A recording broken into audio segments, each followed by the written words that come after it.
If it looks like a scene from Slumdog Millionaire, that's because it is the place where part of the Oscar-winning movie was filmed. Every day in the centre of Mumbai's Dharavi slum, clothes are washed at a community laundry. Some of the slum's residents wade waist-deep into waters that are heavily polluted by open sewers. The stench is hard to describe, but this is the only place in the neighbourhood with even the most basic laundry facility. The neighbourhood is Asia's largest slum, 535 acres of land in the heart of India's financial capital. Dharavi is prime real estate. Lying at the junction of two busy commuter lines and just a few miles from Mumbai's international airport. How many people actually live in the warren of lanes and alleys that comprise the slum is a subject of heated debate. But many of them, like Siddharth Medhe, who operates a small transportation business here, have lived in Dharavi for more than 40 years. They say they've taken an official survey, but it was done from the air by helicopter. Tell them to come to Dharavi. They should meet everyone, walk the streets, even though they're big, important people. Those important people who took an aerial survey of Dharavi did so as part of a proposed government-endorsed slum rehabilitation project. They concluded that around 300,000 people live here. Community activists insist the real number is closer to 1 million. Whatever the truth, the plan calls for Dharavi to be bulldozed, for its existing residents to be rehoused in modern apartment buildings, and for much of the land here to be made available for upmarket housing, office space and commercial areas for India's upwardly mobile. And that doesn't sit well with some families, despite the slum's privations. We've never asked the government for new houses. The government came to us. We're very happy where we are. Some people even say that if we move into bigger houses, there will be problems because we'll have to pay property taxes and we'll be living right alongside people who are wealthier than us. So I don't blame some people for being a little skeptical. But at the end of the day, this is a project that is going to break ground. The slum clearance proposal is the brainchild of Shan Mehta and his father, urban designers who used to build mansions in Long Island till they moved back to India a decade ago. They're promising to create a world-class environment in Dharavi by insisting that property developers who win bids to develop the land are required first to rehouse the slum's existing residents in state-of-the-art high-rise housing. Developers will also be required to provide healthcare, schools, and all the essential services that any modern first-world city demands. Only then will they be allowed to use the land that's left, an estimated 40 million square feet, for upscale and highly profitable housing and commercial real estate. They'll be given a absolutely international standard of building, so that there won't be a question of poor construction or paint peeling or the plumbing not working or anything like that. It'll be absolutely a professional standard of that. Apart from that, one of the things that we believe is very important is to provide a lot of amenities for them.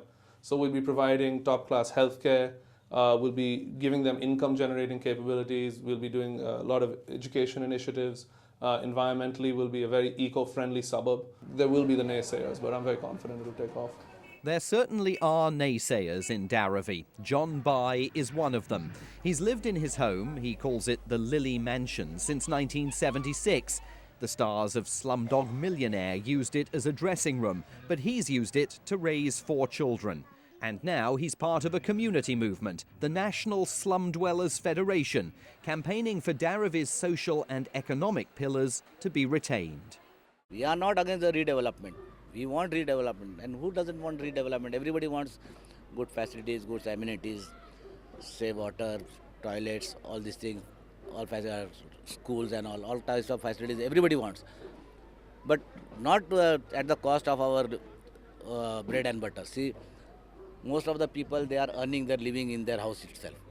They have got small home industries. Now, if we are displaced from this place, in buildings we can't do all these businesses.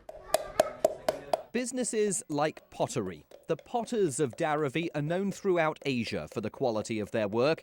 They're all small-scale entrepreneurs who throw their own clay, have built their own kilns in one section of the slum, and dry their pots in the open air of Mumbai's nearly tropical climate. They argue the proposals to rehabilitate Dharavi and house its lower-income residents in high-rises puts their livelihood at risk. Then there will be no drying space, actually, which the spot needs, no manufacturing space. They don't understand, actually. The kind of space we need, they don't understand that. But the advocates of slum rehabilitation argue that their proposal's importance as a symbol of India's progress trumps the concerns of some of the slum's artisans. If a city's ever had a chance to reinvent itself, to make its mark in the international world, I believe that the process through which it will happen is through slum rehabilitation. The whole country is waiting and watching for the first bulldozer to go in and bulldoze those slums so they can start doing it in their cities too. I think this is really a pilot project for the rest of India and maybe even the rest of the world as far as slums are concerned. In the decade since plans for Dharavi's redevelopment have been seriously discussed, the residents of the slum have won concessions from the government.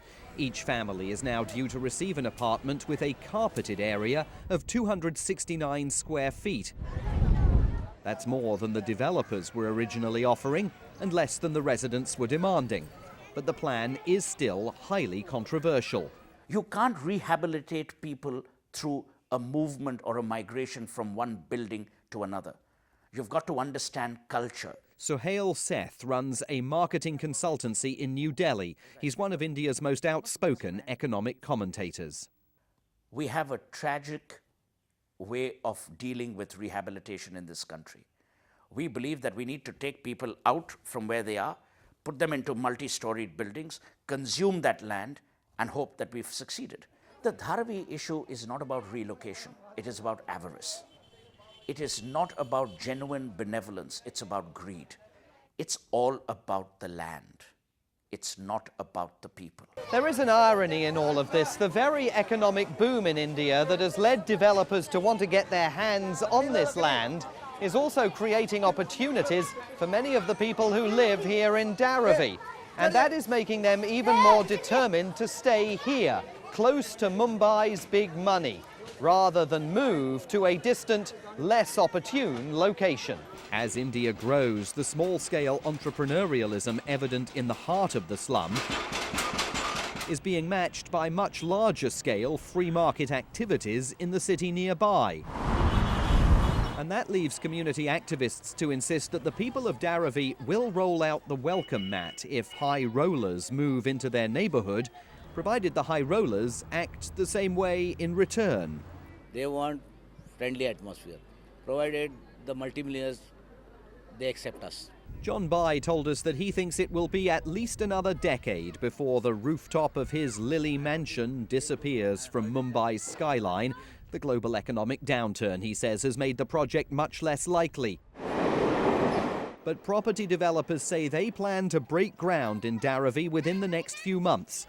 And a tendering process is now underway, aimed at selecting the contractors who will fire up bulldozers and send them in to change forever a community now known worldwide.